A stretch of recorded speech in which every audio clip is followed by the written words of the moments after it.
जय जिनेन्द्र। गाथा 121वीं। नम स्वयं बद्धो कम्मेण स्वयं परिणमदि कोहमादिहिं यदि एस तुज जीवो अपरिणामी तदा होदि।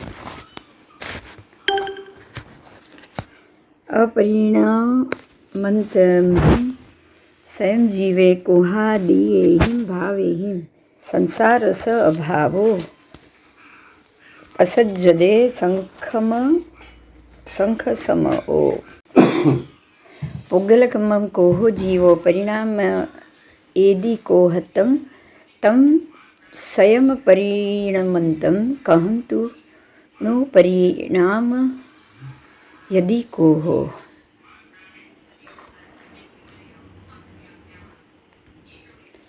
अह स्वयमप्पा परिणमदि कोह भावेण एस दे बुद्धि कोहो परिणाम यदि जीवम कोहत्तमिदि मिच्छा। इसका अभी हम भाषांतर करेंगे। सर्वद्रव्य परिणमन स्वभाव वाले होते हैं। सर्वद्रव्य परिणमन स्वभाव वाले होते हैं, इसलिए अपने अपने भाव के खुद ही कर्ता होते हैं। पुद्गल द्रव्य भी अपने जिस भाव को वो बनाता है उसी भाव का वो कर्ता होता है। कर्मे अब जीव का परिणामीपना सिद्ध करेंगे। कर्मे स्वयं नहीं बद्ध न स्वयं क्रोध भावे परिणमे तो जीव आ तुझ मत विषय परिणमनहीन बने अरे।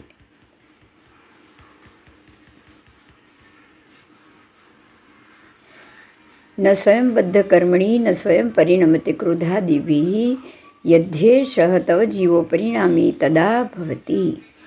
संस्कृत बोल देती हूँ। अपरिणम माने स्वयं जीवे क्रोधादिभिः भावे संसारस्याभाव प्रसजति सांख्य समयो वा पुद्गल कर्म क्रोधो जीवं परिणामयति क्रोधत्वं तम स्वयं परिणामानं कथं नु परिणामयति क्रोधः। अथ स्वयमात्मा परिणमते क्रोध भावेन एषा ते बुद्धिः क्रोधः परिणामयति जीवं क्रोधत्वमिति मिथ्या। क्रोधोपयुक्त क्रोधो मानोपयुक्त मान एवात्मा मायोपयुक्तो माया लोभोपयुक्तो भवति लोभः। इसका भी हम गुजराती करेंगे। कर्मे स्वयं नहीं बद्ध न स्वयं क्रोध भावे परिणमे। કર્મથી પૂતગલ પરિણામ ક્યારે પણ સ્વયં બંધાતા નથી, बराबर। न स्वयं क्रोध भावे परिणमे, ना ही स्वयं वो क्रोध के भाव में उनका परिणमन होगा, स्वयं कभी नहीं होगा। तो जीव आतुज मत विषय परिणमनहीन बने अरे। जो आ मत होय तो जीव पण परिणमनहीन बने। क्रोधादि भावे जो स्वयं नहीं जीव पोते परिणमे। હવે જીવની વાત છે। જીવ જો સ્વયં ક્રોધાદિ ભાવે જો પરિણમતો નથી, સંસારનો જ અભાવ અથવા સમય સાંખ્યતણો ઠરે તો સંસારનો અભાવ થઈ જાય, બરાબર। જો ક્રોધ પૂતગલ કર્મ જીવને પરિણમાવે ક્રોધમાં, જો ક્રોધ રૂપી પૂતગલ કર્મ જીવને જો ક્રોધમાં પરિણમાવતો હોય, કેમ ક્રોધ તેને પરિણમાવે જે સ્વયં નહીં પરિણમે? તો જો સ્વયં ખુદ પરિણમતો નથી એ ક્રોધમાં એને કેવી રીતે પરિણમાવે? સ્વયં જીવ ક્રોધ ભાવે પરિણમે તુજ બુદ્ધિ છે તો ક્રોધ જીવને પરિણમાવે ક્રોધમાં મિથ્યા બને। ક્રોધ જીવને ક્રોધમાં પરિણમાવે છે એ વાત મિથ્યા છે। સ્વયં જીવ ક્રોધ ભાવે પરિણમે છે એ બુદ્ધિ જ મિથ્યા છે।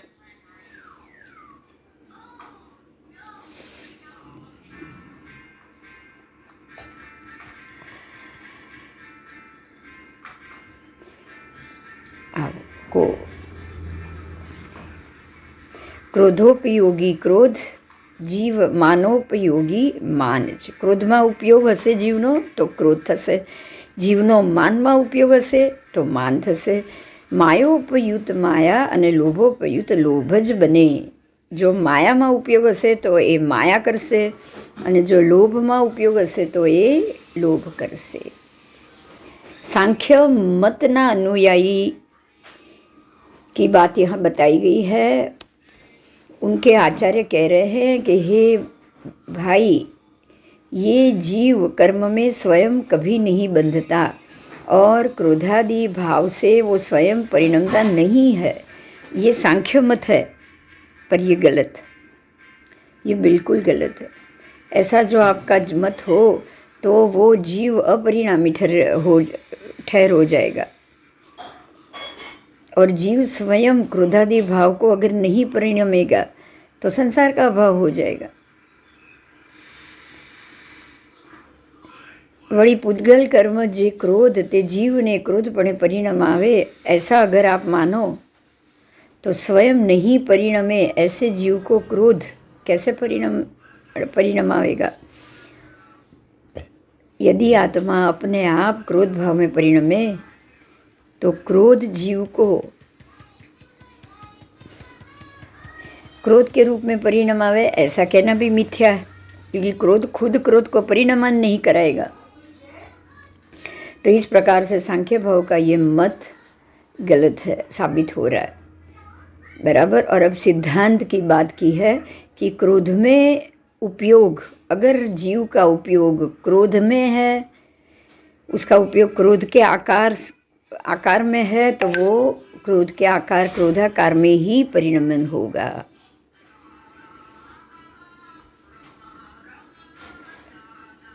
तो वो जीवात्मा ही खुद स्वयं उसमें परिणमित होने से क्रोधी हो गया. अगर वो मान में उपयुक्त है तो आत्मा मान हो गया. अगर माया, आत्मा का उपयोग माया में है तो आत्मा माया बनता है. और लोभ का, आत्मा का उपयोग लोभ में है तो लोभ बनेगा. बराबर. जो जीव कर्म में स्वयं नहीं बंधे तो क्रोधादि भाव स्वयं तो परिणमता है ही नहीं, तो ऐसा होगा ही नहीं. तो ऐसा होगा तो ये आज हम जो देख रहे हैं वो सब गलत साबित हो जाएगा. पर ऐसा नहीं है, ऐसा है. आज संसार दिख रहा है, लोगों का क्रोध दिख रहा है, क्रोध का परिणाम दिख रहा है. तो क्रोध क्रोध में नहीं परिणमेगा और जीव स्वयं कर्म से नहीं बंधेगा. ये दो चीज पॉसिबल नहीं है. हाँ, क्रोध क्रोध के रूप में परिणमन नहीं होगा और जीव स्वयं कर्म को बांध रहा है, वो आज दिख रहा है, वो दिख रहा है. इसीलिए संसार है. पुद्गल कर्म जे क्रोधादिक ते जीवने क्रोधादि भावे परिणमावे छे, તેથી સંસારનો અભાવ થતો નથી. પુદ્ગલ કર્મ ક્રોધાદિક તે સ્વયં અપરિણમિત છે, પરંતુ જીવને ક્રોધાદિક ભાવે પરિણમાવે.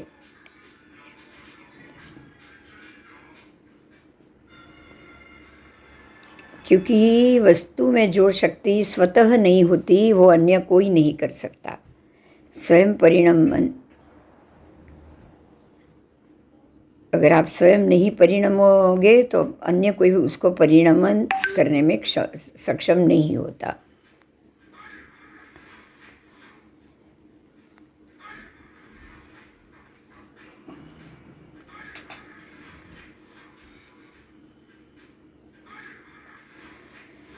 जिस तरह गरुड़ के ध्यान रूप में परिणमेल मंत्र साधक खुद गरुड़ है, ऐसे अज्ञान स्वभाव वाले, बिल्कुल उसी तरह अज्ञान स्वभाव वाले क्रोधादि रूप में जिनका उपयोग, जिनका ध्यान परिणमन हुआ है, वो जीव खुद क्रोधादि है.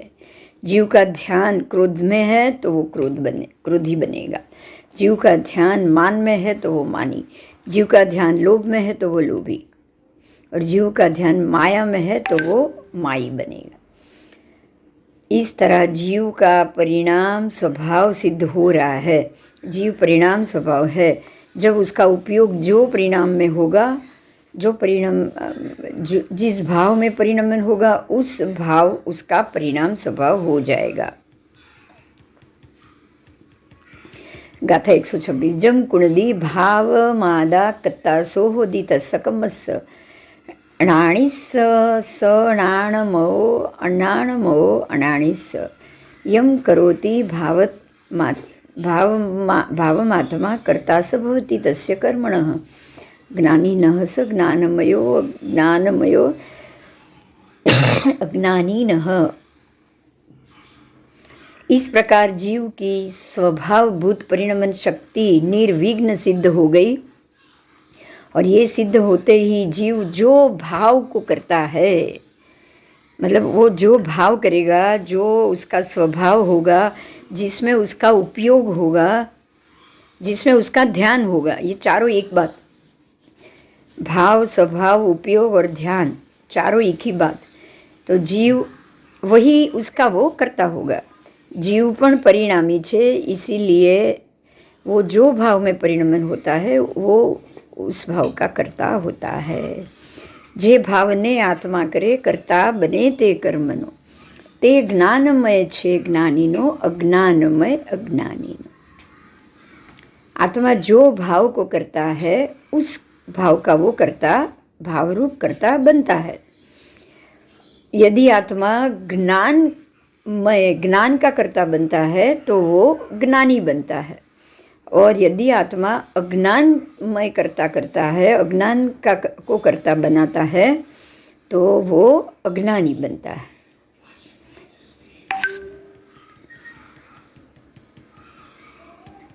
गाथा 127। अणाणमो भावो अणाणीनो कुणदी तेण कम्माणी नाणमो नाणी स दूण कुणदी तम्हादु कम्माणी अज्ञानमयो भावो अज्ञानिनः करोति तेन कर्माणि ज्ञानमयो ज्ञानिनस्तु न करोति तस्मात्तु कर्माणि। ज्ञानी को स्व पर का भेद ज्ञान हुआ है, इसीलिए वो अपना ज्ञानमय भाव का जो कर्तापना है, और अज्ञानी को पर स्व पर का भेद ज्ञान नहीं है, इसीलिए अज्ञानमय भाव, उसका अज्ञानमय भाव ही उसका कर्तापना। अज्ञानमय अज्ञानीनो तेथी करे ते कर्मने। अज्ञानी का ध्यान, उसका उपयोग अज्ञानमय होने से वो कर्म को करता बना रहा है, बांध रहा है, और ज्ञानी का ध्यान ज्ञानमय हो गया है, उसका उपयोग ज्ञानमय हो गया है, इसलिए वो अब कर्म को नहीं करता, नहीं बांध रहा है। अज्ञानी को अज्ञानमय भाव होने से अज्ञानी कर्मों को करता है, बांधता है, और ज्ञानी को ज्ञानमय भाव हो जाने से ज्ञानी कर्मों को नहीं करता है, नहीं बांधता है। अज्ञान, जिसको सम्यक प्रकार का स्वपर का विवेक नहीं हो, उसको अज्ञान कहा जाता है।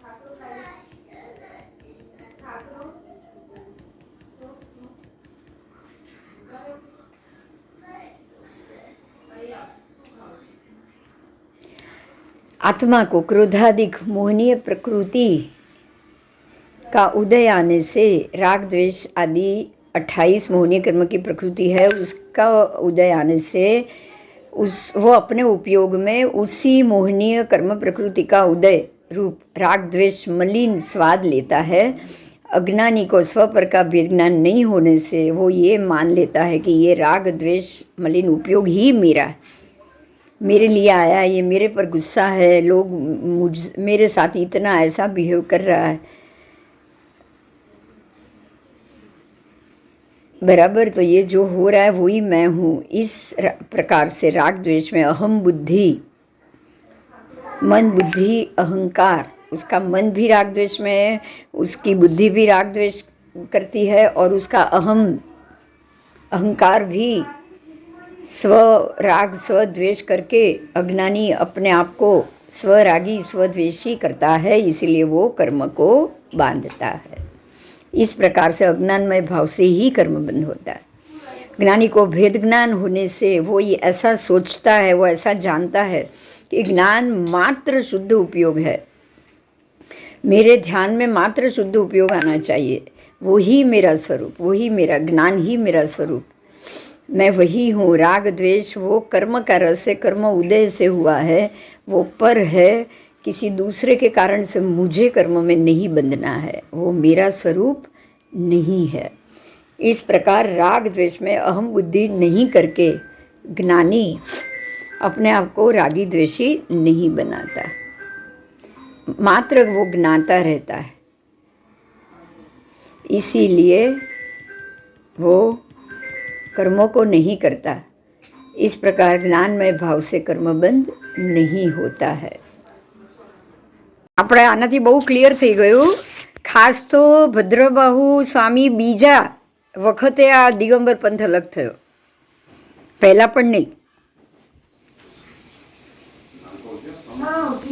અને એ વખતનું આ લોકોનું આગમ લખાયેલું છે સમયસાર, એના પછી જ બીજા બધા આગમો લખાયા છે, એટલે એ તમને નોલેજ આમાં બહુ સારું મળશે। ચાલ,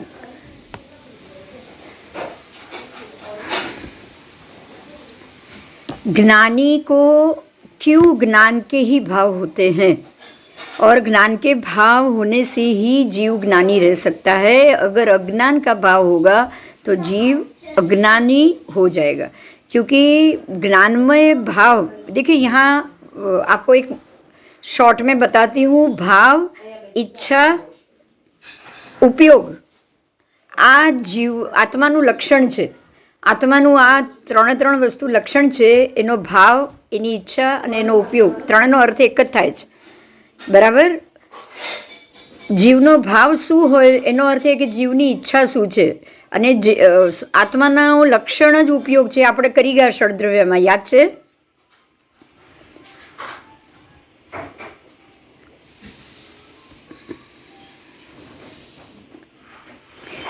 હા, તો જ્ઞાનીની ઈચ્છા અને જ્ઞાનીનો ઉપયોગ જ્ઞાનમાં જ રહી શકે, અને અજ્ઞાનીનો ઉપયોગ અજ્ઞાનમાં જ રહી શકે। અજ્ઞાનીનો ઉપયોગ જ્ઞાનમાં નહીં જાય। અચ્છા, અહીંયા જ્ઞાન અને અજ્ઞાન શું છે એ સમજી લેજો। તો જો પણ પૂતગલાસ્તિકાય છે ને, એ બધું જ અજ્ઞાન છે।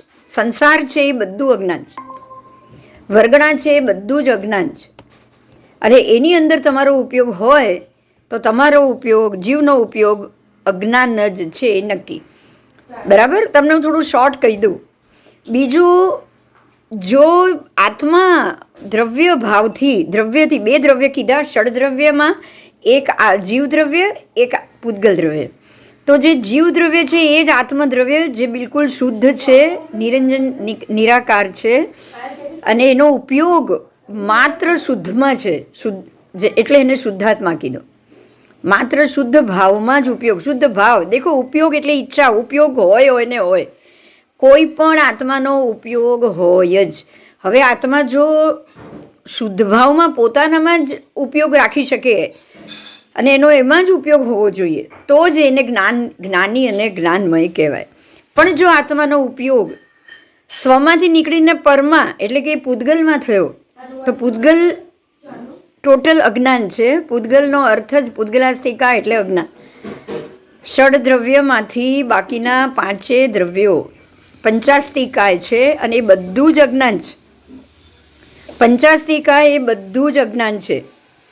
જો જીવ, છઠ્ઠું દ્રવ્ય જે આત્મદ્રવ્ય જીવ છે, જો જીવનો ઉપયોગ પંચાસ્તિકાયમાં આવ્યો તો એ અજ્ઞાની, અને જો જીવનો ઉપયોગ પોતાના સ્વગુણમાં રહ્યો તો જ એ જ્ઞાની, બરાબર। એટલે સ્વગુણને પણ સમજી લેજો। સ્વગુણ એટલે કોઈ સારા ગુણ નથી। સારા ગુણ એટલે કે મારા શુભ ભાવ, એટલે હું પુણ્ય કરું, હું દાન કરું, હું લોકોને ભણાવવા જાઉં, હું સત્કાર્ય કરું, આ કોઈ સદભાવ, એ કોઈ ગુણ નથી। આત્માના સ્વગુણ, આત્માનો સ્વગુણ શું છે ખબર છે? આપણે જે શિવ મહેલ મરુવ મળંત મક્ષય મવાબા મપુન રાવિતિ ને સિદ્ધિ ગતિ, આપણે જે બોલીએ છીએ ને, એ આઠે આઠ એના પ્રદેશો। અરૂપી રહેવું એનો ગુણ છે, અક્ષય સ્થિતિમાં રહેવું એનો ગુણ છે, અને અક્ષય સ્થિતિમાં ત્યારે જ રહી શકે જ્યારે એને દાન, ધર્મ, કર્મ, ક્રિયા કશું જ નથી કરવાનું। પુણ્ય પણ નથી બાંધવાનું, પાપ પણ નથી બાંધવાનું. બરાબર? તો એ બધું અજ્ઞાન. પુણ્ય બાંધવું એ પણ અજ્ઞાન. શુભ ભાવ આપણે જે કહીએ છીએ ને કે શુભ ભાવ ભાવવો, એટલે શુભ ભાવ એટલે શું? સારાની ઈચ્છા, સારા પુણ્યની ઈચ્છા ના. શુભ ભાવ એટલે પોતાના જ ભાવમાં રહેવું, પોતાના જ સ્વભાવમાં રહેવું, એને શુભ ભાવ કહેવાય છે. કઈ પ્રશ્ન હોય તો પૂછજો. આવો.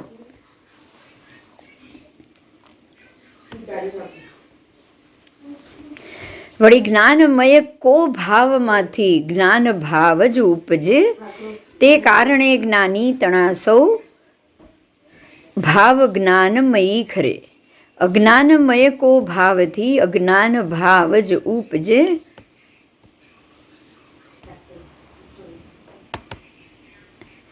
તે કારણે અજ્ઞાનીના અજ્ઞानमय भावो बने.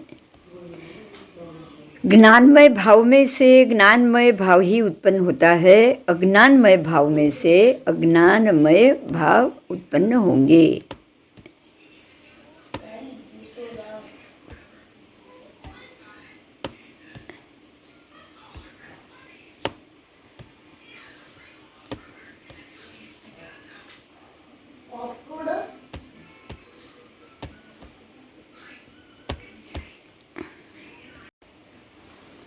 एक 129वीं गाथा है. अज्ञान मया स्याद्वाद, अज्ञानमय स्याद्वाद ज्ञान चैव जायते भाव यस्मात् अस्मात् भावा अज्ञानमया अज्ञानी नः.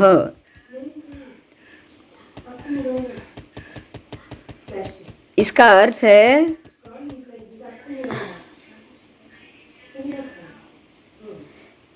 अज्ञान भाव में से जो कोई भी भाव होता है वो सर्व अज्ञान ही है. अज्ञानमय पणा को वो नहीं उल्लंघ सकता, उसको वो अज्ञान से वो बाहर नहीं आ सकता. बराबर? इसीलिए अज्ञानी के सारे भाव अज्ञानमय होने से कर्म बंद ही होगा. ज्ञानमय भाव में से जो कोई भी भाव होता है वो सर्व ज्ञानमय पणा को नहीं उल्लंघता, इसलिए वो ज्ञानमय ही होता है. बराबर? ज्ञानी का परिणमन अज्ञानी के परिणमन से कुछ अलग ही होता है, इसीलिए ज्ञानी के सर्व भाव ज्ञानी जाति को उल्लंघन नहीं करता, इसलिए वो ज्ञानी ही रहेगा.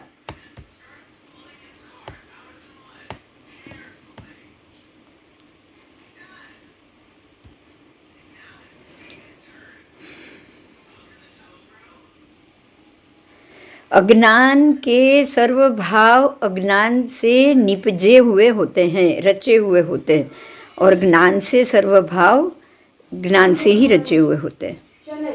आओ. कणयमया भावादो जायन्ते कुंडलादो भावा, अयमया भावादो जह जायन्ते दु कड़यादि, अणाणमया भावा अणाणीनो बहुविहावी जायन्ते, नाणी सदु नाणमया सव्वे भावा तहा होन्ति. कनकम मर्याद्वा जायन्ते कुंडलादयो भावा, कनक में से कुंडल बनते हैं, वो ऐसा भाव है.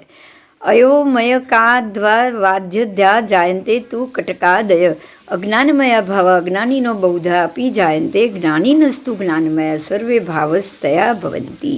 आओ. जिस तरह सुवर्ण के भाव में से सुवर्णमय कुंडल आदि ही बनता है और कुछ नहीं, ऐसे ही लोह के भाव से लोखंड के भाव में से लोहमय कड़ा आदि रेलवे की पटरी आदि ही बनता है. बराबर? इसी तरह अज्ञानी के भाव में से अनेक प्रकार के अज्ञान, द्वेष भाव में से द्वेष ही प्रकट होगा, राग भाव में से राग ही प्रकट होगा. इसीलिए मोहनीय कर्म के 28 जो भी बंध है, कर्म बंध की प्रकृति है, वो सारे अज्ञानमय है. ऐसे भाव में से अज्ञान ही उत्पन्न होगा. बराबर? और ज्ञानी के भाव में से ज्ञान ही उत्पन्न होगा.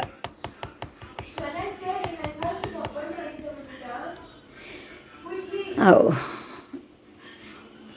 इसी तरह पुद्गल स्वयं परिणाम वाला स्वभाव युक्त होता है, इसीलिए जो कार्य करोगे वैसा ही उसका भाव उत्पन्न होगा।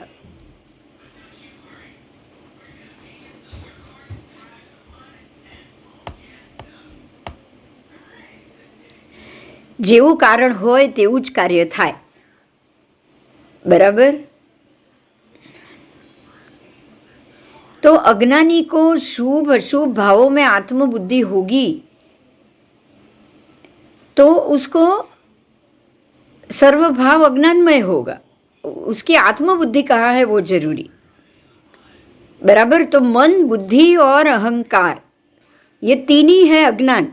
अज्ञान का ये मूल है मन, बुद्धि, अहंकार। मेरा मन यानी मेरी इच्छा, फिर बुद्धि, तो मेरी बुद्धि उसी में जाएगी, मतलब मेरे भाव, मेरा मुझे अशुभ अशुभ फल उसी में दिखाई देगा। बुद्धि यानी फायदा, फायदा नुकसान, गैर फायदा फायदा, तो वो मुझे उसी में दिखाई देगा। और अहंकार, तो मैंने ये किया, ये मेरे कारण हुआ, ये मैंने किया, यही सबसे बड़ा अहंकार है जो अज्ञान को ही देता है। अविरति सम्यक दृष्टि की यह बात की है, चारित्र मोहन के उदय से ही क्रोधादिक भाव उत्पन्न होते हैं। देखो, बराबर। अविरत सम्यक दृष्टि मतलब वो भी ज्ञानी है। सम्यक दृष्टि तो है, उसको वो व्रत में नहीं आया है, लेकिन वो ज्ञानी है, ज्ञानी जरूर है। तो अविरति सम्यक दृष्टि को कर्म का उदय आएगा, और जब भी कर्म का उदय आएगा, चारित्र मोह का उदय आएगा, तब उसको क्रोधादिक भाव उत्पन्न होगा, बराबर। लेकिन सम्यक दृष्टि होने के कारण क्या वो उत्पन्न हुए चारित्र मोह के उदय के भावों में उसकी आत्मबुद्धि है? बोलो, कोई बोलेगा? यही हमारी स्थिति है आज की। मान लो कि अभी हम लोग को ये ज्ञान हो चुका है कि आत्मा का मोक्ष जरूरी है, हमको मोक्ष चाहिए, सारे कर्मों को हमें खपाना है, ये ज्ञान हमको हो चुका है। अब अगर कर्म के उदय से, चारित्र मोह के कर्म के उदय से अगर कोई क्रोधादिक भाव या रागादिक भाव, क्रोध मान माया लोभ, कोई भी कषाय के भाव अगर उत्पन्न हुए, तो क्या उसमें आपकी आत्मबुद्धि रहेगी? ना। हाँ, नहीं रहेगी, नहीं रहेगी, बराबर। तो अब आपको उसको कैसे लेना पड़ेगा? अगर ऐसे संजोग खड़े हुए हैं, अपने ही घर वाले या घरों वालों के प्रति क्रोध हुआ है, तो आप उसको कैसे लोगे? आप तब वो सोचोगे कि ये पर के निमित्त से उत्पन्न हुई उपाधि है। मानोगे कि नहीं? बोलो। आप तो गुस्सा खड़ा करते नहीं हो, लेकिन दूसरे के कारण ये खड़ा हुआ है, तो उसको शांति से निपटाओ, ऐसा मानोगे कि नहीं? हाँ, यदि ऐसा माना, अगर ऐसा माना तो ही वो क्रोधादिक कर्म उदय में आकर खरी जाए, खत्म हो जाएगा। अगर ऐसा माना तो, और आप सम्यक दृष्टि हो, अविरति सम्यक दृष्टि हो, तो आप ये मानोगे ही, आपको यही मानना है कि ये पर के निमित्त से, मेरे निमित्त से नहीं, पर के निमित्त से खड़ा हुआ है। अब पर के निमित्त से कैसे सोचोगे कि मेरी आत्मा, तो उसको तो ये बिंदु नाम नहीं मिला है, बराबर। ये भव में ही मिला है ना। ये बिंदु का पात्र की इस भव का है या हर भव का है? इस भव का। इस भव का है। बिंदु का पात्र इस भव का है, और इस भव के उसी के कर्ता अकर्ता या उसी के ही कोई ना कोई काम करने के कारण ये क्रोधादि भाव हुआ, बराबर। मेरी आत्मा उससे अलग है। आप कैसा भेद ज्ञान करोगे? मेरी आत्मा उससे अलग है, और ये जो संजोग है, आज कुछ काम नहीं हुआ, आज कुछ काम नहीं हुआ, उसी के कारण ये क्रोधादि भाव उत्पन्न हुए हैं। तो वो काम नहीं हुआ इसलिए हुआ है, तो वो काम क्या है? वो पुद्गल है या ज्ञानमय है? ये सोचो, पर है या स्व है? पर। वो पर है। काम नहीं हुआ वो पर बात है, किसी और के लिए नहीं हुआ वो भी पर बात है। तो वो पर बात के लिए, पर कार्य के लिए क्या मुझे अपने आप को क्रोध में लाना चाहिए? नहीं लाना। आप ये सोचोगे, आप ये सम्यक दृष्टि ये सोचेगा कि पर के निमित्त से उत्पन्न हुए क्रोध आदि कर्म को मुझे अमल में नहीं लाना है, उसके सामने मुझे गुस्सा नहीं करना है। ये कर्म हुआ है, खड़ा हुआ है, उसको शांति से निकल जाने दो और वो अपने आप खर जाएगा। आप उसके कारण कोई भी विभ्रम, कोई भी क्रोधादिक अपने अंदर खड़ा नहीं करोगे, राइट? अगर नहीं खड़ा करोगे तो कोई बंध नहीं होगा, आगामी ऐसा कोई बंध नहीं होगा जिसके कारण संसार का भ्रमण बढ़े। समझ में आ गया? इसीलिए उस अविरत सम्यक दृष्टि ज्ञानी को खुद को उद्यम करना पड़ेगा, मेहनत करनी पड़ेगी, उसको शांत होना पड़ेगा, प्रशम रस में आना पड़ेगा और क्रोधादि भाव रूप में परिणमन नहीं होना पड़ेगा। बराबर? क्योंकि उदय तो जबरदस्ती आएगा। उदय को क्या आप रोक सकोगे? ना, कर्म के उदय को आप नहीं रोक सकते हो। उदय की जबरदस्ती परिणमन होगी, लेकिन ज्ञाता जो है, अविरति सम्यक दृष्टि जो है, वो अपना ज्ञातपना नहीं चुकेगा, वो अपनी समझ नहीं चुकेगा, वो अपनी विवेक दृष्टि को नहीं खोएगा। बराबर? तो ज्ञानी का स्वामित्व निरंतर ज्ञान में ही वर्तन होता है। आपको निरंतर यही सोचना है कि ये सारी चीज से मैं अलिप्त हूं, मेरी आत्मा को ये सबसे कोई लेना देना नहीं। आप क्या सोचोगे? बोलो। झगड़ा हो, वैभव हो, धन हो, संपत्ति हो, उसी के कारण झगड़ा, उसी के कारण लोभ, क्रोध, मान, माया, ये सबसे मेरा कोई लेना देना नहीं। और उसका स्वामित्व निरंतर ज्ञान में ही वर्तना चाहिए। ज्ञान वही प्रशम रसी ज्ञान है, शांति ही ज्ञान है। आपको होना क्या है? शांत होना है ना? बराबर? इसीलिए आपको ये निरंतर ज्ञान में वर्तित होना है कि क्रोधादि भाव कोई ज्ञान नहीं है, पूर्ण रूप से अज्ञान है और वो अज्ञान में मुझे जाना ही नहीं है। संसार का कारण है ये ज्ञान आ गया आपको। बराबर? इसीलिए ऐसा कोई भाव, क्रोधादि भाव, ज्ञानी का भाव होता ही नहीं है। ज्ञानी के सर्व भाव ज्ञानमय होते हैं, अज्ञान का नहीं। अनानस्य स उदयो जा जीवाणम अतच उवलद्धि मिच्छत सदु उदो जीवस असद्द हाणतम उदो संजमस दु जम जीवाणम हवेई अवीरमणम जो कलु सो व ओगो जीवाणम सो कसा उदो तम जान जोग उदयम जो जीवाण तू चिठो उत्साहो सोहणम असोहणम वा कायवो विरदी भावो वा एदेषु हेतुबुदेषु कम्मयीय वग्गणा गदम जमतु परिणमदे अठविहम नाना वर्णादि भावेहिम। 135 गाथा हुई। अब उसका अर्थ करेंगे। अज्ञानी अज्ञानमय भावों की भूमिका में व्याप्त होकर आगामी द्रव्य कर्म के निमित्त से जो भावों को और उसके हेतु को पाता है, तो वो अज्ञान को पाकर कर्म, द्रव्य कर्म बंद ही करता है। द्रव्य कर्म के निमित्त रूप भाव ही हेतु बन जाता है। हेतु, भावों का हेतु बनना। भाव यानी आपकी बुद्धि का हेतु बनना। तो निमित्त नैमित्त कारण हुआ। अज्ञान तत्व तणु जीवों ने उदयते अज्ञाननो। अज्ञान का उदय आएगा तो अगर आप अज्ञानी हो तो आप उसी के अंदर रत हो ही जाओगे, आप कुछ नहीं सोचोगे, आप सोचोगे ये सारा कार्य मैं ही कर रहा हूं. અપ્રતીત તત્વની જીવને જે ઉદય તે મિથ્યાત્વનો.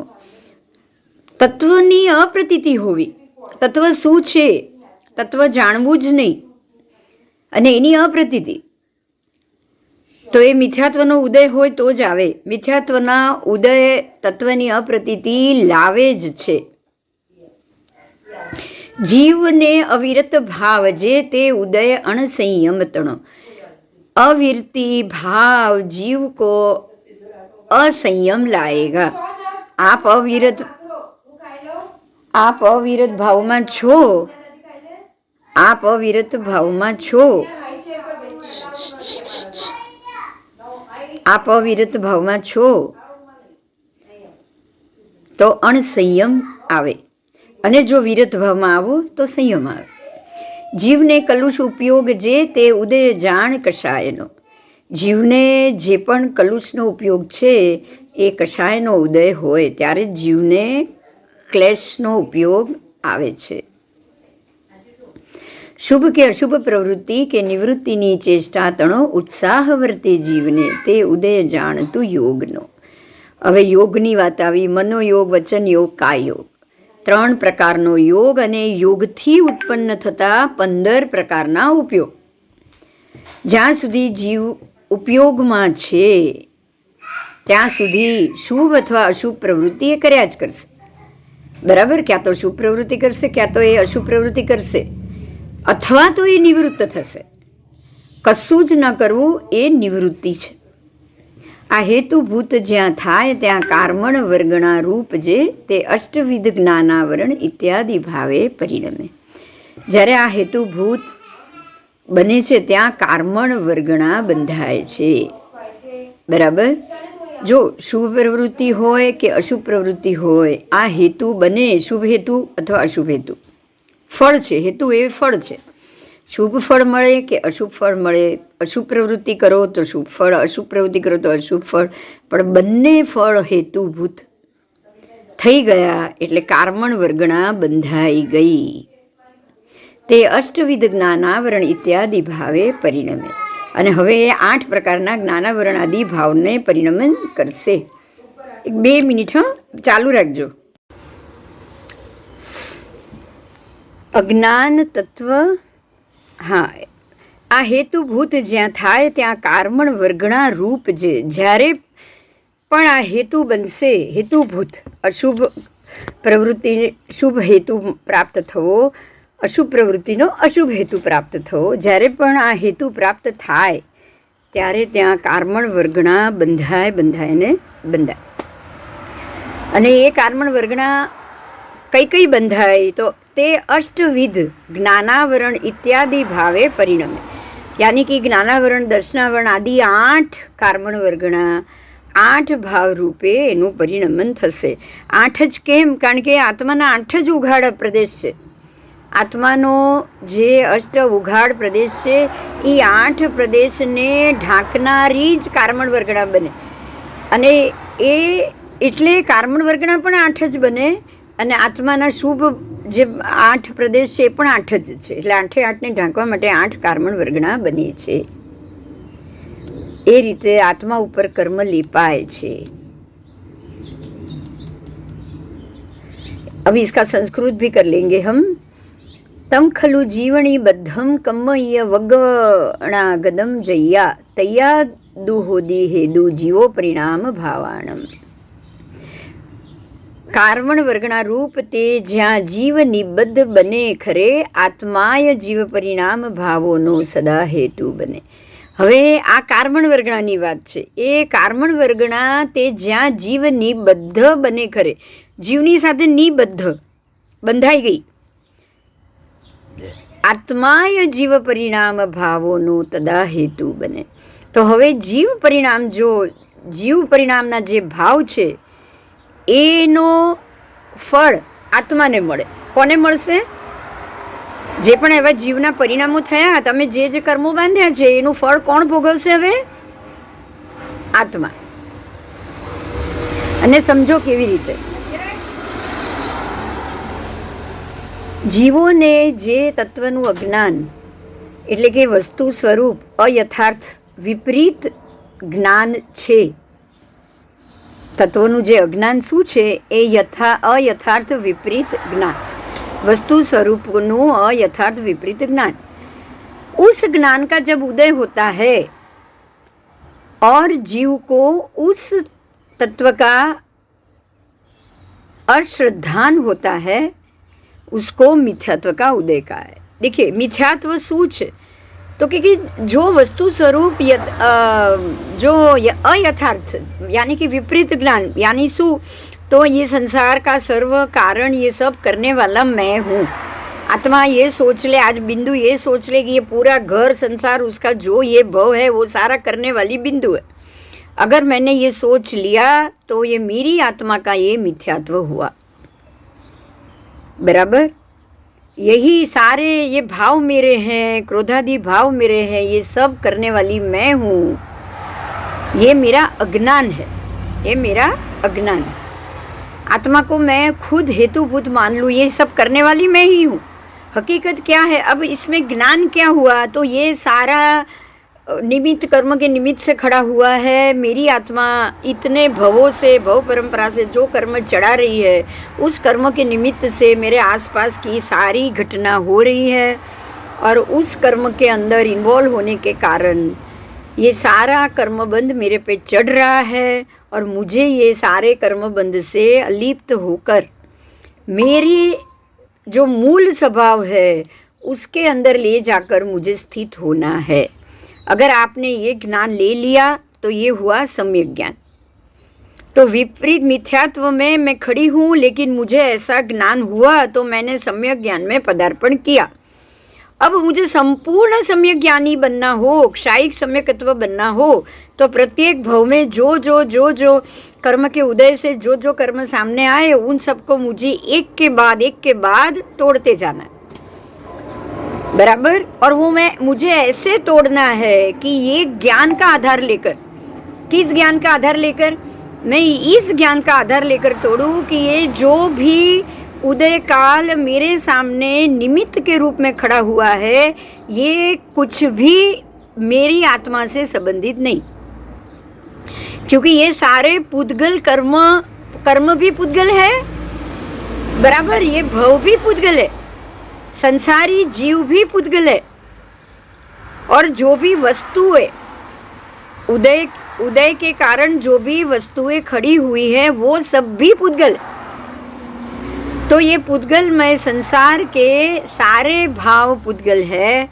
वस्तु नहीं मिलने के कारण या वस्तु ज्यादा मिलने के कारण जो मोह हुआ, जो नहीं मिलने के कारण क्रोध हुआ, जो नहीं है उसके कारण लोभ हुआ, तो वो सारे भाव भी पुद्गल, सारे भाव भी पुद्गल है। उससे मेरी आत्मा का कोई लेना देना नहीं।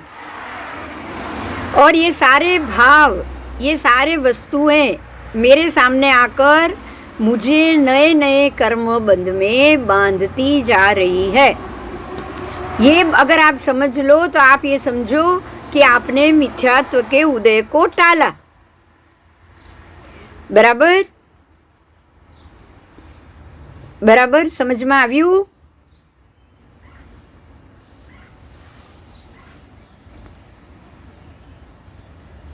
हाँ,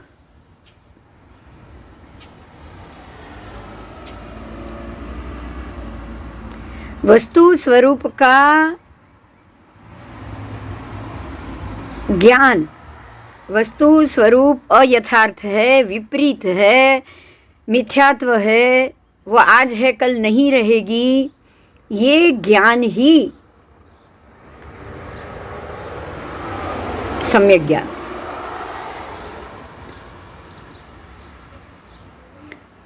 बराबर, तो इस मिथ्यात्व के उदय को त्याग करने के लिए त्याग करना है। और मैं अविरमण भाव में हूँ। मैं खुद कहाँ हूँ?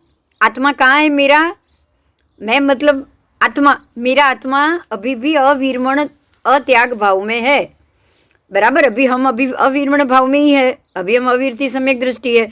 अभी हम श्रावकपणा को छोड़कर देश वीरती का भी बाधा लो और संपूर्णपणे उस पे रहो, वो भी नहीं है। बराबर, तो अविरमण अत्याग भाव है। अभी हमारा कैसा भाव है? त्याग भाव नहीं है, अत्याग भाव। असंयम का उदय है, अभी भी है।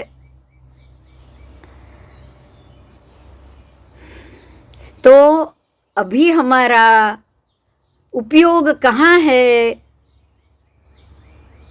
अभी हमारा उपयोग कहाँ है? अभी भी हमारा उपयोग मलिन में है, स्वच्छता में नहीं है। अभी हमारा उपयोग यानी हमारा ध्यान, हमारे विचार, विवेक, अभी भी हम ये संसार की कृति करने में ही लगे हुए हैं, अच्छा बुरा करने में ही लगे हुए हैं। बराबर। तो ये मोहनीय का उदय है, कषाय का उदय है, चारित्र मोहनी का उदय है, इसलिए हमारा उपयोग अविरति में। ध्यान से समझिएगा, आपका उपयोग अविरति में अभी क्यों है? आप अविरति सम्यक दृष्टि में क्यों हो? क्योंकि आपका चारित्र मोहनी का उदय है। समझ में आ गया है, लेकिन चारित्र नहीं ले सकते। तो इस प्रकार से जीवों के जो भी शोभन अशोभन यानी कि शोभित अशोभित, इन अर्थ शू, तो जो अच्छी लग रही है, जो अच्छी नहीं लग रही है, जो दिखने में भी अच्छी लग रही है, जो दिखने में भी अच्छी नहीं लग रही है, यानी कि जो शुभ प्रवृत्ति हो या अशुभ प्रवृत्ति हो, कोई भी प्रवृत्ति, हम प्रवृत्ति में, हम निवृत्ति में अभी तक नहीं आए। बराबर। हमको शुभ की भी निवृत्ति करनी है, हमको अशुभ की भी निवृत्ति करनी है। जे शुभ के अशुभ प्रवृत्ति के निवृत्ति रूप,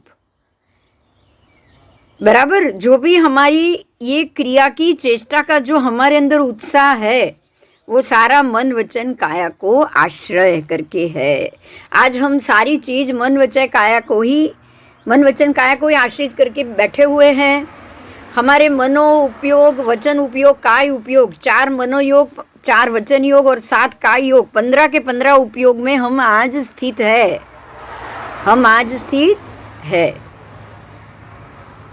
बराबर। तो ये इसी को योग का उदय कहा, मनोयोग, वचन योग और काय योग, इसका ये उदय है। और ये उदय काल को हमको जानना है। अब ये उदय काल को हमने जान लिया, इस उदय को अभी हमको हेतुभूत होना है। क्या होना है? इस उदय को हमें हेतुभूत होना है। कैसा हेतुभूत होगे आप? इसका फल कैसा लाओगे? नए कर्मबंध का ना। इस उदय को देखो, जानो, प्रकृति हो रही है, मगर उसमें से अपना रस निकालना है शांत होके। जितना रस ज्यादा निकाल पाओगे, आप निरुत्साही बनोगे। हमको निरुत्साही बनना है, हमको उदासीन बनना है। जो 4 दिन पहले शब्द आ गया था, उदासीन। मन वचन काया का आश्रित, ये जो हेतु उदयों का हेतुभूत हो रहा है, वो कार्मण वर्गणा रूप पुद्गल द्रव्य 8 प्रकार से ज्ञानावरणादि भाव रूप में परिणत होता है। ध्यान से समझिएगा, हमारी जो भी शुभ प्रवृत्ति हो या अशुभ प्रवृत्ति हो या हमारी निवृत्ति भी क्यों ना हो, ये सारी चीज 8 प्रकार के कार्मण वर्गणा के रूप में ही हेतुभूत होगी, परिणमन करेगी। और वही 8 प्रकृति हमारे 8 ज्ञान के ऊपर जीव में बद्ध होगी, जीव निबद्धम, जीव के साथ बंधित होगी। ठीक है, इस प्रकार से कर्मबंध हो रहा है। अब इस बंध में से बाहर निकलने के लिए हमें धीरे धीरे जितने भी कर्मों से आप त्याग भाव की तरफ जा सको, आपको उतने ही त्याग भाव की तरफ अपने आप को लेके जाना है। बराबर। आओ, तत्खलु जीव निबद्धम कार्मण वर्गणागतम यदा तदा तु भवति हेतुर्जीवः परिणाम भावानाम। तो इस प्रकार से जीव निबद्धम हेतुभूत 8 कर्म जीव किस प्रकार से बांधता है, इसका यहाँ पर आपको निरूपण कर दिया।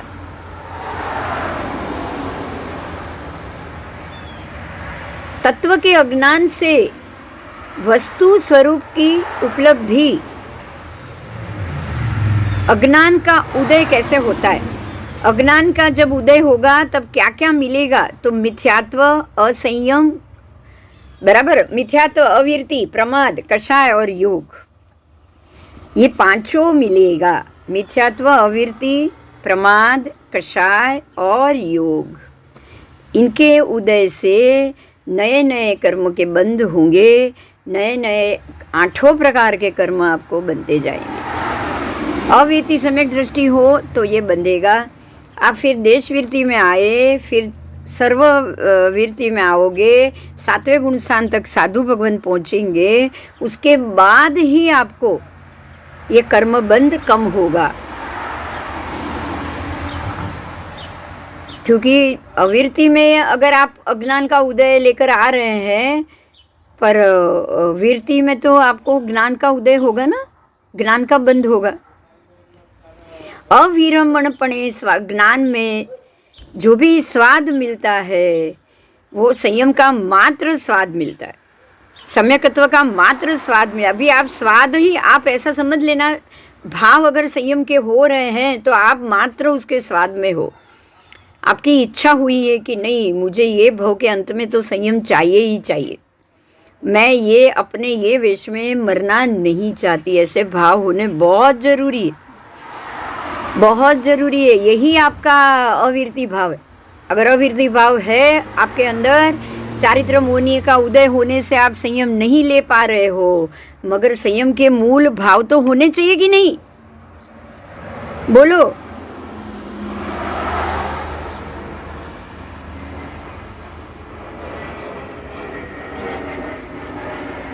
पौद्गलिक मिथ्यात्व के उदय से ही, मिथ्यात्व पुद्गल जनित है, उसके उदय से ही, हेतुभूत होने से ही जो कार्मण वर्गणागत, जो पुद्गल द्रव्य कर्म रूप में ज्ञानावर्णादि 8 भावों में स्वयमेव परिणमन होता है, बराबर। और जब वो कार्मण वर्गणागत पुद्गल द्रव्य जब जीव के साथ निबद्ध हो जाएगा, तब जीव स्वयमेव अज्ञान से तत्व, अश्रद्धा आदि अपने ही अज्ञानमय परिणाम भावों को प्राप्त करेगा, भावों को हेतुभूत होगा। हेतुभूत होना यानी उसको प्राप्त करना। समझ में આવ્યું? મિથ્યાત્વ, અવિરતિ, પ્રમાદ, કષાય યોગના કારણે જ કર્મ બંધ થાય, અને આ મિથ્યાત્વ, અવિરતિ, પ્રમાદ, કષાય યોગ એ પૂતગલને પરિણામ છે. કોના છે?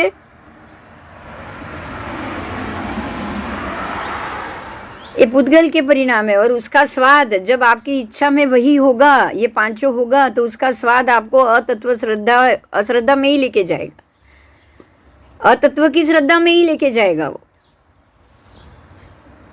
फिर नया कर्मबंध होता रहेगा, कर्म का उदय होता रहेगा। जब उसका उदय होगा तब वापस वही मिथ्यात्व का उदय, नए नए पुद्गल का परिणमन, नई कार्मण वर्गणा आएगी और नए नए वही वापस कर्म बनते जाएंगे, बराबर। देखो, 3 चीज एक साथ होती है, मिथ्यात्व का उदय, नए कर्मों का पुद्गल के कार्मण वर्गणा के रूप में परिणमन होना और बंधना, और जीव का अतत्व के ऊपर श्रद्धा हो नहीं। तीनों चीज एक साथ होगी, तीनों चीज। आपकी श्रद्धा भी टूट जाएगी, खत्म हो जाएगी, आपके ऊपर अज्ञान भी हावी हो जाएगा, और नए नए कर्म का भी कर्म रूप में वर्गणा लगती जाएगी। अज्ञान होने से आप मिथ्यात्व का तो उदय ही होगा, तभी अज्ञान होगा, बराबर।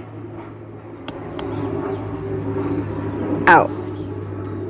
जय जीवेण सहच्य पोगल दवस कम परिणामो एवं पोगल जीवाहु दोवी कम्मत मावणा एकस्सदु परिणामो पोगल दवस कम भावेण ता जीव भाव दे भाव हेदुहिम विना कम्मस्य परिणामो।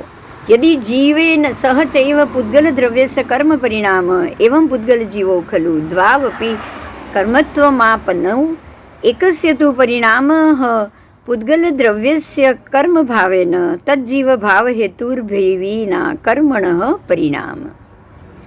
ये 137-38वीं गाथा है। उसका अर्थ है जो कर्म रूप परिणाम जीव भेड़ा પૂદગલ ના બને તો જીવ ને પૂદગલ ઉભય પણ કર્મપણું પામે હરે. જો કર્મરૂપ પરિણામ, જો પૂદગલ દ્રવ્યની ને જીવની સાથે જ કર્મરૂપ પરિણામ થાય, ધ્યાનથી સમજજો, જો પૂદગલ દ્રવ્ય જીવની સાથે જ કર્મરૂપ પરિણામ સે બંધાઈ જાય, મતલબ જે મિથ્યાત્વી જે કર્મ કરે છે ને નવા કર્મ બંધાતા જાય, તો એ બંને ભેગા થઈને કર્મ રૂપે પરિણમે છે. બરાબર? ખાલી પૂદગલ દ્રવ્યની સાથે ક્યારેય બંધાતા નથી, પણ જીવ પ્રયત્નથી એને પોતાની સાથે બાંધે છે. એ બંધાઈ ગયા એટલે કર્મ બની ગયા. પૂદગલ तो जीव ने पूदगल उभय पण कर्म पाणु पामे खरे. तो अब पूदगल को भी कर्म प्राप्त होगा और जीव को भी कर्म प्राप्त होगा. पूदगल को तो हुआ ही हुआ, आपके शरीर को तो उसकी असर होगी ही होगी, लेकिन आपकी आत्मा पे भी वो चढ़ता जाएगा. बराबर?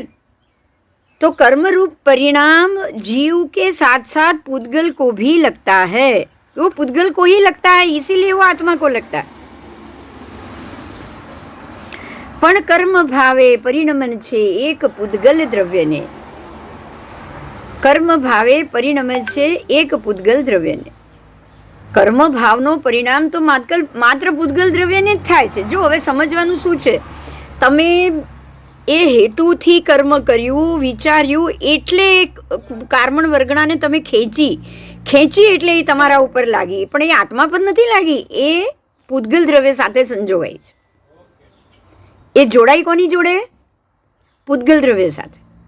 પૂદગલ દ્રવ્ય સાથે જ જોડાઈ શકે, આત્મદ્રવ્ય સાથે તો જોડાવાનું જ નથી. આ ધ્યાનથી સમજજો. તમે કાર્બન વર્ગના ખેંચી જરૂર, એને કર્મ બનાવ્યું, પણ એ જોડાઈ કોની સાથે? પૂદગલ દ્રવ્ય સાથે. શરીર છે એટલે એ તમારા પર આવી. જો તમે શરીર ના હોત,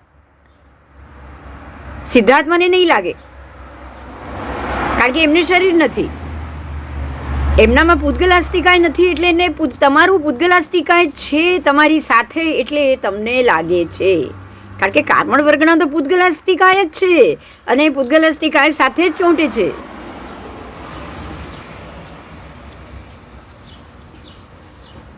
જીવ ભાવ હેતુથી અલગ, તેથી કર્મના પરિણામ છે. હવે જો તમારો જીવ ભાવ હેતુ, ધ્યાનથી સાંભળજો, સમ્યક દ્રષ્ટિનો ભાવ એમ હોય કે આ મારું કર્મ નથી, તો એ તમને નહીં લાગે. જો બહુ સરસ સમજાવ્યું છે. તમે એવો ભાવ કરશો કે આ મારું કર્મ છે, આ મારા વિચાર છે, આ મારો ગુસ્સો છે, મારે ગુસ્સો કરવાનો છે, મારે ગુસ્સો કરવો જ જોઈએ, તો જ એ ક્રોધના કર્મ તમારા ઉપર લાગશે, તમારા શરીર ઉપર તમારા પૂદગલાસ્તિકાય પર લાગશે. જો તમે વિચારશો કે આ બધું મારું નથી, આની સાથે મારે કોઈ સંબંધ જ નથી, તો એ કર્મનું નિમિત્ત થઈને પણ કર્મ ખરી ગયું, અને એ તમારા પૂદગલાસ્તિકાયને છોડીને જતું રહ્યું. તમારા ભાવ કેવા છે એ જરૂરી છે. સમજાય છે?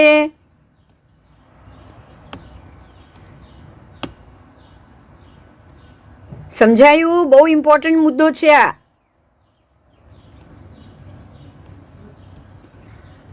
जीव भाव हेतु थी अलग. जीव के अंदर वो भाव हेतु है ही नहीं, वो भाव हेतु से अलग है. अगर मैं वो भाव हेतु से अलग हूं, मुझे ये परिणाम नहीं चाहिए, मुझे इसमें कोई रिजल्ट नहीं चाहिए.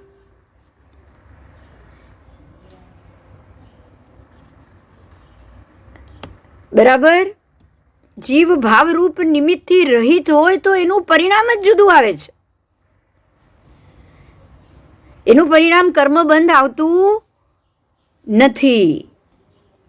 फिर से बोल रही हूँ, अगर पूदगल द्रव्य और कर्म परिणाम को निमित्त ऐसे रागादि अज्ञान के साथ अगर मैंने कर्म किया, तो ही वो मेरे भाव अज्ञान से जुड़े हुए होने के कारण, मेरे भाव रागादि कषाय से जुड़े हुए होने के कारण ही ये कार्बन वर्गणा मेरे शरीर, मेरे पूदगल के ऊपर लगेगी.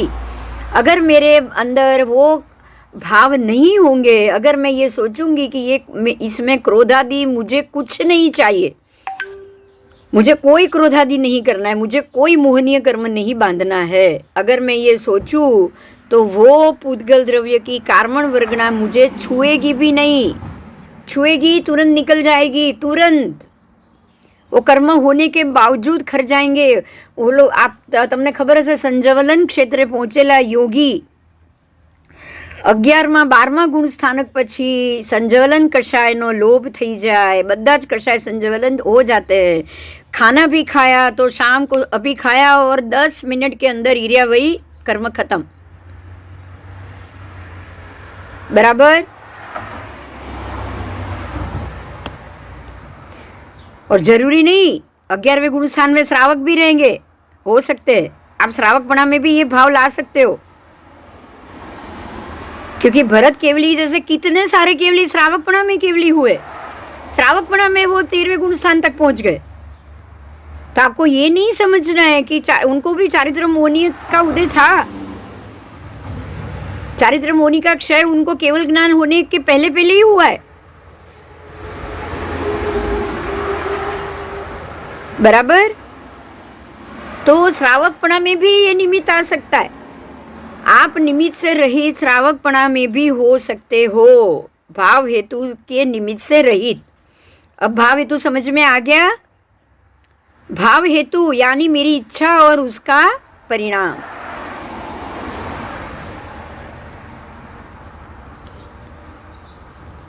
भाव हेतु के कारण ही कर्म बंद होता है।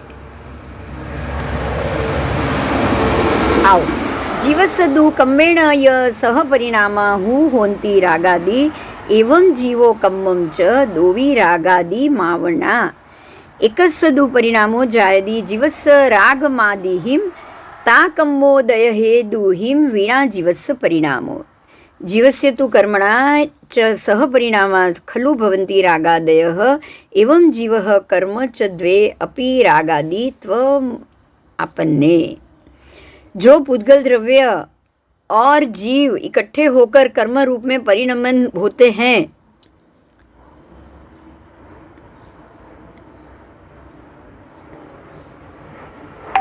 तो आपको ये समझना चाहिए कि पुद्गल द्रव्य मात्र पुद्गल द्रव्य के साथ ही जुड़ता है, बराबर, आत्मद्रव्य के साथ नहीं, आत्मद्रव्य के साथ नहीं।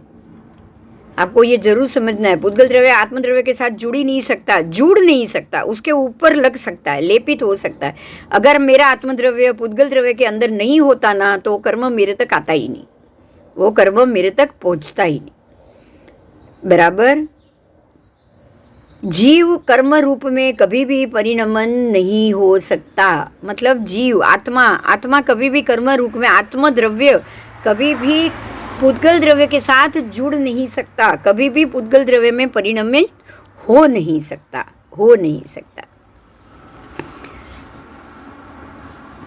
बराबर। जीव का अज्ञान ही है, जीव का मिथ्यात्व ही है जो उसको कर्म से जोड़ के रखता है। उसने पुद्गल द्रव्य से जोड़ के रखा और पुद्गल द्रव्य ने उसको कर्म से जोड़ा। मैं अगर पुद्गल द्रव्य से जुड़ूंगी तो ही कर्म से जुड़ूंगी, अगर मैं पुद्गल द्रव्य से अलग हो जाऊंगी, मेरा आत्मद्रव्य पुद्गल द्रव्य से अलग हो गया, तो वो कर्म से कभी नहीं जुड़ेगा।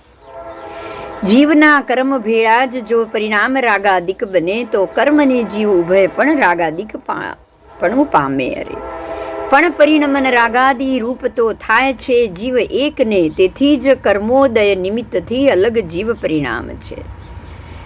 जो जीव को कर्म के साथ रागादि परिणाम होते हैं, तो दोनों इकट्ठे होकर रागादि रूप में परिणमन प्राप्त होते हैं,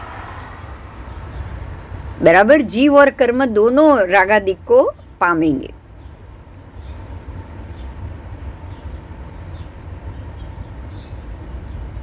आओ, आत्मा को नहीं, पुद्गल जनित जीव संसारी जीव को ही कर्म लग सकता है, मुक्त जीव को नहीं। अब समझ में आ गया, ये बात क्लियर हो गई कि सिद्धात्मा को कोई कर्म नहीं लग सकता, सिद्ध गति में जाने के बाद जीव वापस आ ही नहीं सकता, बराबर।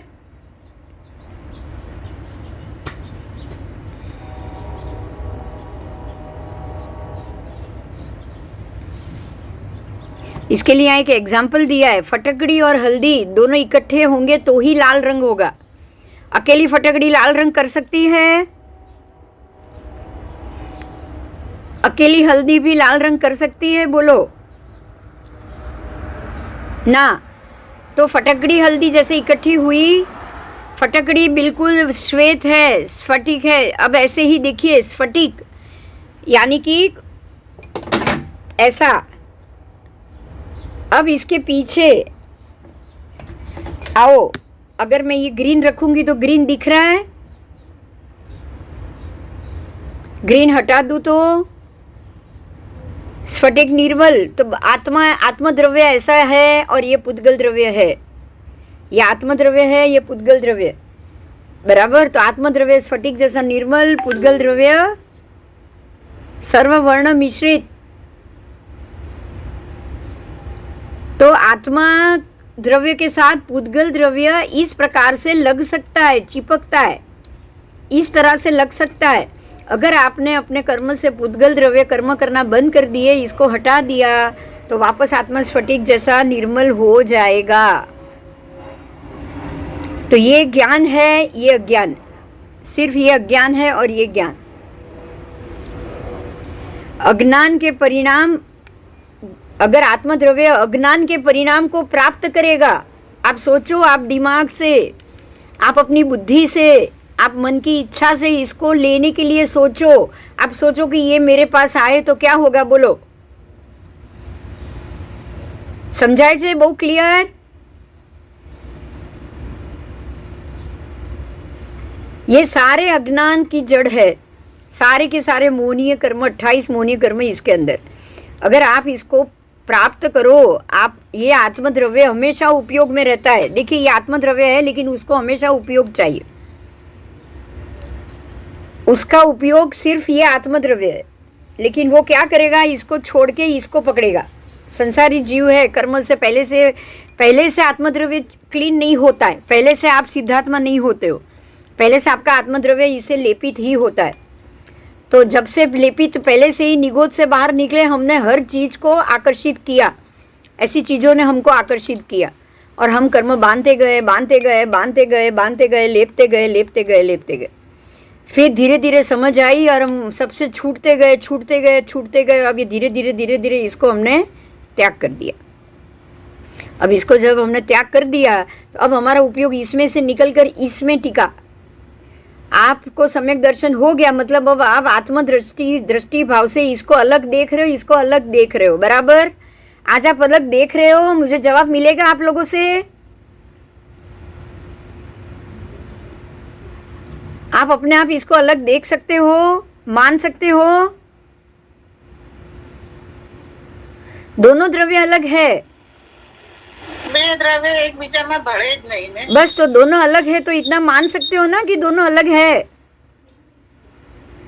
तो अलग है तो अलग भी हो सकते हैं कि नहीं भविष्य में? अलग छे तो अलग જ રહેવાના। अलग हो सकते हैं, अलग आज नहीं है, आज हमारे अंदर नहीं है, आज हमारे अंदर ऐसी अवस्था है। एक में एक નથી થઈ ગયા। एक में एक नहीं रही है, पर एक के ऊपर एक अवलेपित तो हो गया है ना। लेपित तो हुआ है कि नहीं? लेपित तो हो सकता है ना। हाँ, પણ એ मतलब अंतर तो रहे જ अंदर। आकाश पेलू अंतर रहे ने। अंतर सब जीवों में नहीं हो सकता ना, तभी तो सब जीव मोक्ष नहीं जा सकते। मात्र भव्य जीव में ये अंतर होगा। अच्छा, हाँ, मात्र भव्य जीव में अंतर होगा। सब जीव में ये शक्यता नहीं है, भव्य जीव ही मोक्ष जा पाएंगे। अभव्य में तो ये अलग होना ही नहीं है, क्योंकि वो उसको मानता ही नहीं है कि ये अलग है। और जाति भव्य अपनी जाति से बाहर नहीं निकलेंगे, क्योंकि उनके ऊपर से तो ये अलग ही नहीं होगा। आप ये मत समझो कि ये सबको अलग है।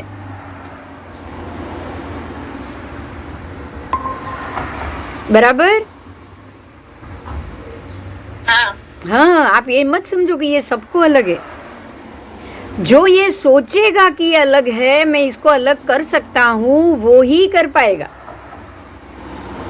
वो ही कर पाएगा। और जिस दिन आप वेद ज्ञान हो गया, आप आत्मदृष्टा बन गए, आप क्या करोगे? आप अपना सम्यक, आप इसको अलग मानोगे, खुद को अलग मानोगे। ये आत्मद्रव्य है, ये पुद्गल द्रव्य है, आपने ये दोनों को अलग मान लिया।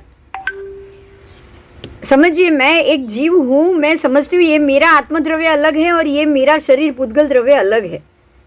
तो अगर मैंने ये दो को अलग मान लिया तो अब जो भी मेरे साथ होगा मैं उसको समझूंगी कि अरे ये मेरे पुद्गल द्रव्य के साथ हो रहा है, मेरे आत्मद्रव्य के साथ नहीं। बराबर? कोई भी कर्म उदय में आएगा, मुझे ये सोचना है कि ये कर्म के निमित्त हुआ है और ये फल मुझे नहीं लेना है, मुझे इसका कोई फल प्राप्त नहीं करना है।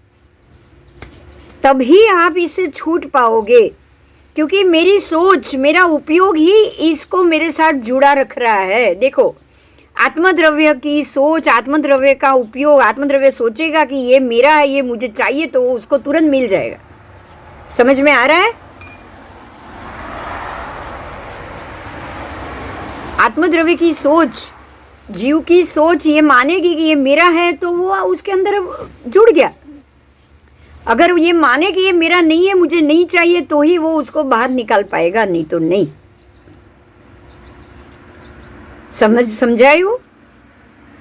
जीव और पुद्गल इकट्ठे हो जाएंगे तभी वो रागादि रूप में परिणमन करेंगे। बराबर? ऐसा हम मानेंगे तो, अगर हम मानेंगे तो ही इकट्ठा होगा। अगर मैं इसको अपना मानूं तो ही ये मेरे अंदर आएगा, अगर मैं इसको अपना ना मानूं तो ये मेरे अंदर कभी नहीं आएगा। सिद्ध भगवान नहीं मानते, सिद्ध भगवान समझ गए कि ये मेरा नहीं है, तो अब उनके अंदर ये आएगा नहीं आएगा। बराबर? आओ आगे। अब आपको ये समझना है कि आत्मा क्या सोचता है। अब हम ये मुद्दे पे जाएंगे कि आत्मा क्या सोचता है। आत्मा ना कर्म बद्ध स्पृष्ट छे કે અબદ્ધ સ્પૃષ્ટ છે, अब उसको नए से साबित करेंगे। છે કર્મ જીવમાં બદ્ધ સ્પૃષ્ટ કથિત નય વ્યવહારનું, પણ બદ્ધ સ્પૃષ્ટ ન કર્મ જીવમાં કથન છે શુદ્ધ નયનું। व्यवहार ऐसा समझता है कि कर्म जीव से बंधा हुआ है, आत्मा से कर्म बंधा हुआ है, ऐसा व्यवहार समझता है। लेकिन निश्चय ने क्या कह रहा है कि आत्मा के साथ कोई भी कर्म बंधा हुआ नहीं है, ये निश्चय कह रहा है।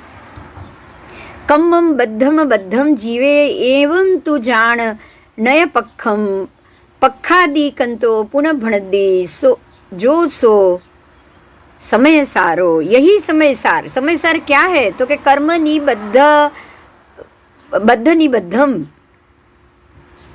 जीव में कर्म उसके प्रदेश के साथ बंधा हुआ है और उससे स्पर्शित है, ऐसा व्यवहार नहीं कहता है। क्योंकि व्यवहार से हम जीवात्मा है जो पुद्गल लेकर इस संसार में घूम रहे, तो व्यवहार से जो जीव पुद्गल धारण करके इस संसार में घूम रहा है, उसके सर्व आत्म प्रदेशों के ऊपर कर्म लेपा हुआ है, स्पर्शित होकर उससे बंधकर स्थित है। बराबर? लेकिन शुद्ध नए निश्चय ने क्या कह रहा है कि जीव के वो जो 8 रुचक प्रदेश है, उसके साथ कोई भी कर्म बाधित और स्पर्शित नहीं होता, ऐसा शुद्ध नहीं कह रहा है।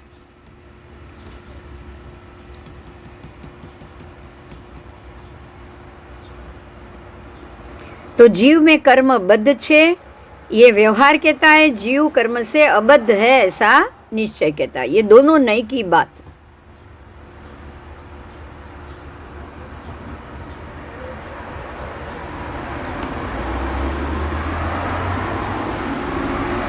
ये दोनों नए पक्ष है।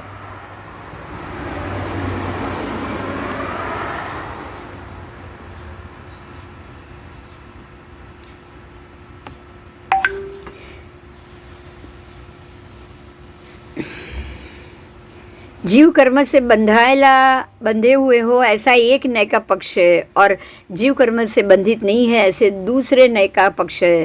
तो इसमें से व्यवहार और निश्चय को हमने अलग किया। बराबर। इस ग्रंथ में प्रथम से ही व्यवहार नय को गौण करके शुद्ध नय को मुख्य माना है। और चैतन्य परिणाम पर निमित्त से अनेक रूप से होते हैं। अब पर निमित्त से हुए कर्मबद्ध पर निमित्त से हुआ है तो वो पर का ही हुआ, आत्मा का नहीं हुआ। निश्चय नहीं सही कह रहा है। व्यवहार से हम कहेंगे कि ये मैंने किया इसीलिए वो मेरे से जुड़ा है। निश्चय नहीं कह रहा है कि ये आत्मा ने नहीं किया है तो आत्मा से नहीं जुड़ा हुआ है। बराबर। आओ अब इसके लिए गाथा देखेंगे।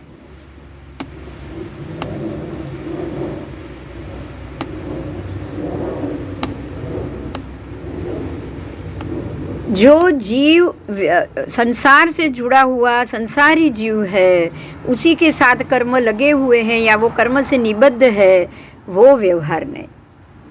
बराबर। और जो जीव सिद्ध के जीव है वो बिल्कुल कर्म से लेपित नहीं है, क्योंकि कर्म से लेपित नहीं होने के कारण ही वो सिद्ध हुए हैं।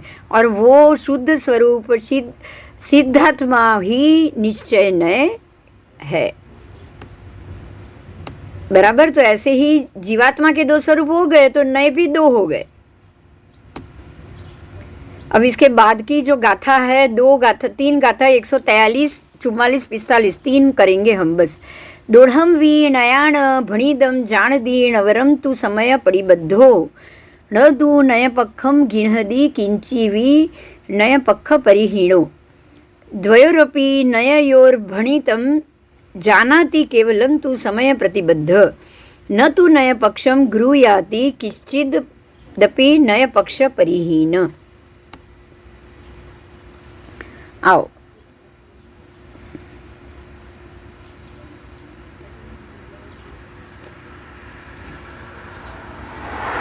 पुष्कळ बड़े बड़े चंचल विकल्प तरंग से उठती हुई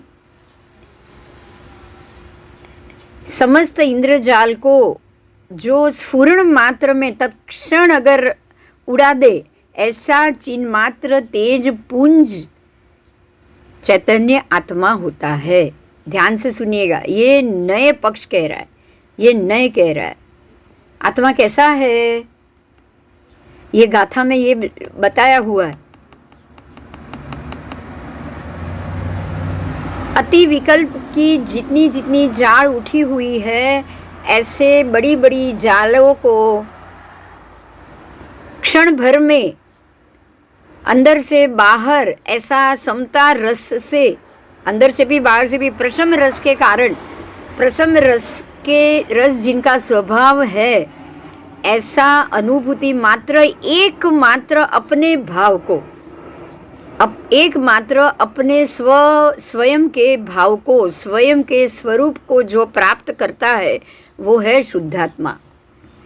बराबर। बड़ी बड़ी चंचल तरंग रूपी विकल्प, बहुत विकल्प चारों तरफ से जो मोह जाड़ है, मोहनीय कर्म की जाड़ है, बड़ी बड़ी इंद्र जाड़ है, उसको हटाना और हटाकर अपने तेज पुंज प्रकाश को पाना, उसी को ही केवल ज्ञान कहा है। और ये केवल ज्ञान चैतन्य का जब भी अनुभव हो जाए तब निश्चय नहीं कह रहा है कि अब जीवात्मा सिद्धात्मा हो गया। निश्चय नय द्वय कथन जाने ज केवल समय मां प्रतिबद्ध जे नय पक्ष कई पण नवग्रह नय पक्ष थी परिहीन जे। नए पक्ष से रहित जीव समय से प्रतिबद्ध थता होता हुआ, समय से प्रतिबद्ध इसीलिए समय सार कहा।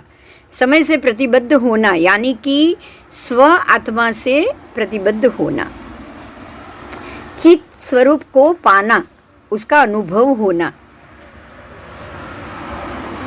अपने चित स्वरूप, चिदानंद स्वरूप, चित आनंद, व्यवहार स्वरूप का त्याग करके चित आनंद स्वरूप को प्राप्त करना ही निश्चय नय है। यही केवल ज्ञान और वही शुद्ध चैतन्य मात्र भाव। अब शुद्ध चैतन्य भाव का अनुभव।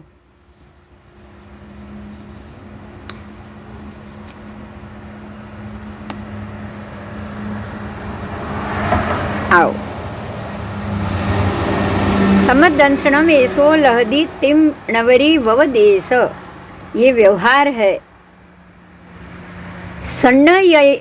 સવર્ણય પખ રહી દો, સર્વ નય પક્ષે રહિત ભણી દો, જોશો સમય સારો.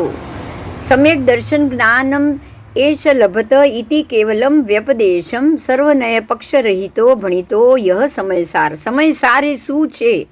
समयसार क्या है? नए पक्ष के स्वरूप का ही ज्ञाता एक नए का सर्वथा पक्ष ग्रहण करे. एक नए का ही आप सर्वथा पक्ष ग्रहण करो.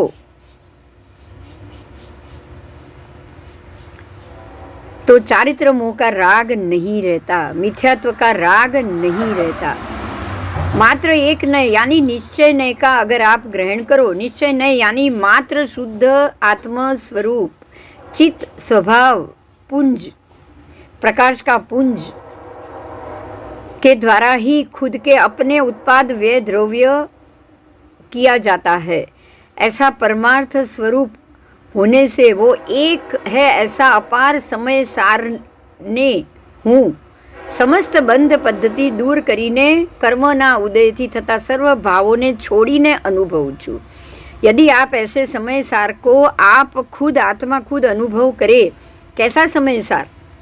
जो चित्त स्वभाव का पुंज है, जो केवल ज्ञान का पुंज है, ऐसे समय सार, ऐसे आत्मा की स्थिति, ऐसे आत्मा के सार को अगर मैं खुद आत्मा अनुभव करे, समझ लो वो सिद्धात्मा हो गया. सिद्धात्मा क्या अनुभव करते हैं? समझ में आ गया?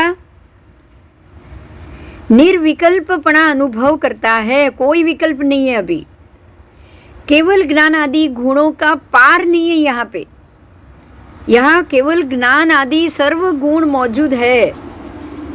सर्व गुण यानी सर्व पर्याय को देख सके, भूतकाल को देख सके, वर्तमान को देख सके, भविष्य को भी देख पाए.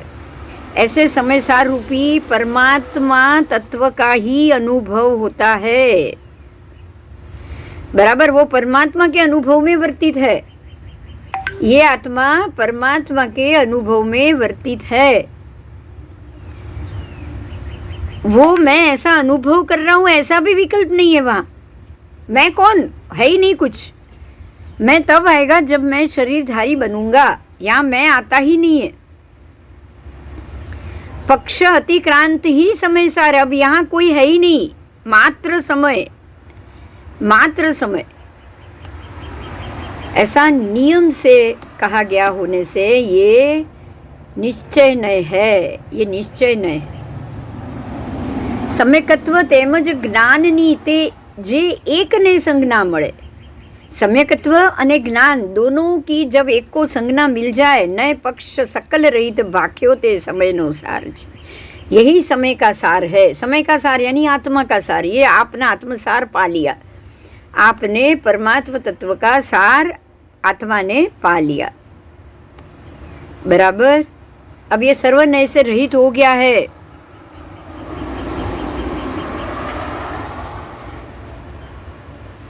सर्वनय से रहित ही वो समय सार है. उसी को केवल सम्यक दर्शन, केवल सम्यक ज्ञान संज्ञा मिल गई है. आत्मा को सम्यक दर्शन, सम्यक ज्ञान संज्ञा मिल जाए तब वो समय सार बन जाता है. समस्त नए पक्ष द्वारा खंडित नहीं होती है ये बात. बराबर. समस्त विकल्पों का व्यापार यहाँ अटक गया, સ્થગિત હો ગયા.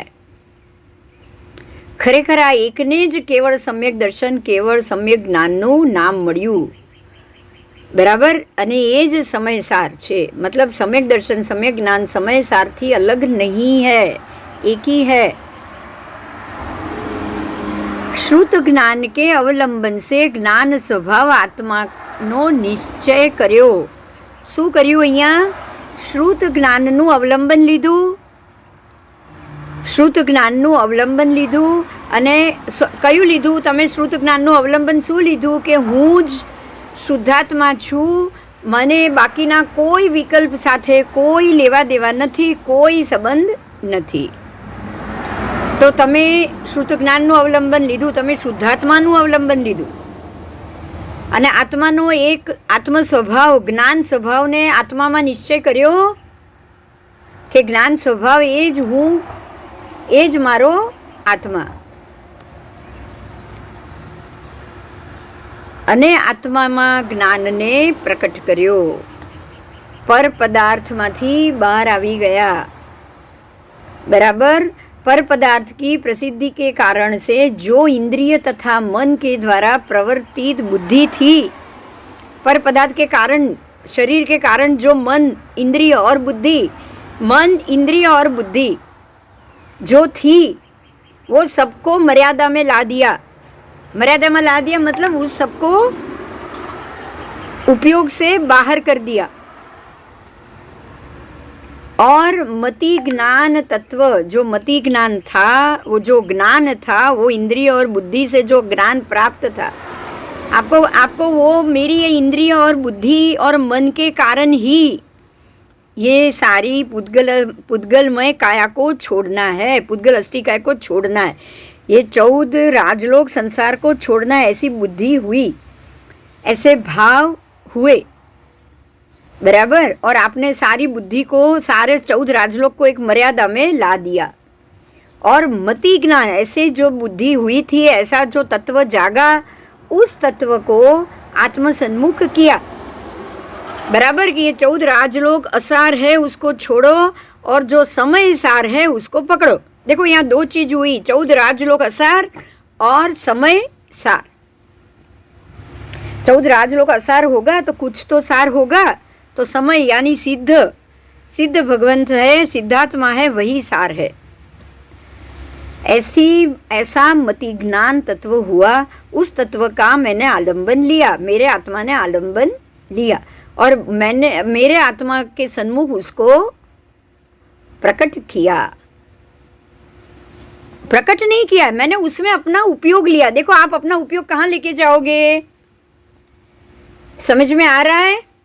अगर मैं मेरा उपयोग यहाँ ले जाऊं सिर्फ कि ये सारी मन बुद्धि इंद्रिय से जनित पर वस्तु का मैं त्याग करूं और जो स्व ज्ञान है जो मेरे अंदर पड़ा हुआ है उसी के सन्मुख में जाऊं, उसी के सन्मुख मेरा उपयोग लेकर जाऊं, मुझे मेरे उपयोग को मेरे ज्ञान के, आत्मज्ञान के अंदर लाना चाहिए और मैं लाऊं। ये आलंबन मैं लूंगी, लेना पड़ेगा। बराबर। बराबर। आप ले सकते हो कि नहीं, पहले ये बताओ।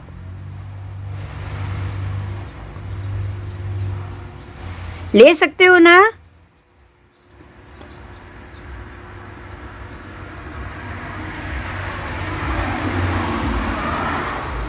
आपको अपनी बुद्धि और मन और अहंकार को मर्यादा में लाना है और श्रुत ज्ञान तत्व को आत्मसन्मुख करना है, बस। और अत्यंत विकल्प रहित हो जाना है, तो ही निज रस से प्रकट होकर आदि मध्य अंत रहित ऐसा केवल अनाकुल, केवल एकमात्र समग्र विश्व के ऊपर अखंड प्रतिभा समय अनंत विज्ञान घन परमात्मा रूप समय सार को आप प्राप्त करोगे। ऐसे सिद्धात्मा की स्थिति को, समय सार यानी सिद्धात्मा की स्थिति को आपका आत्मा अनुभव करेगा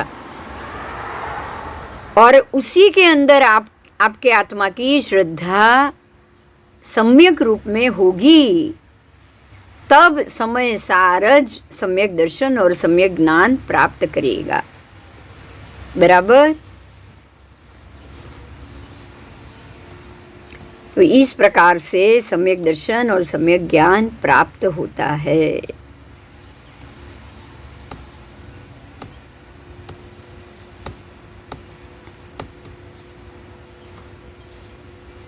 आओ,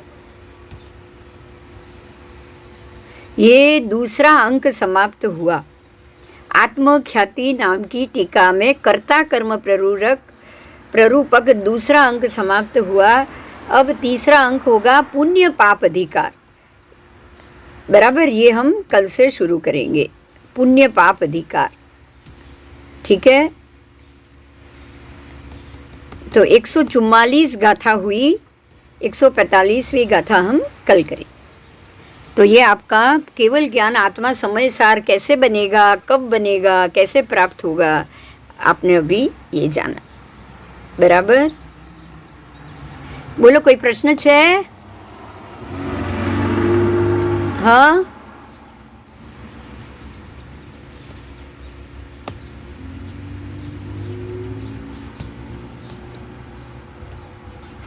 ચાલ.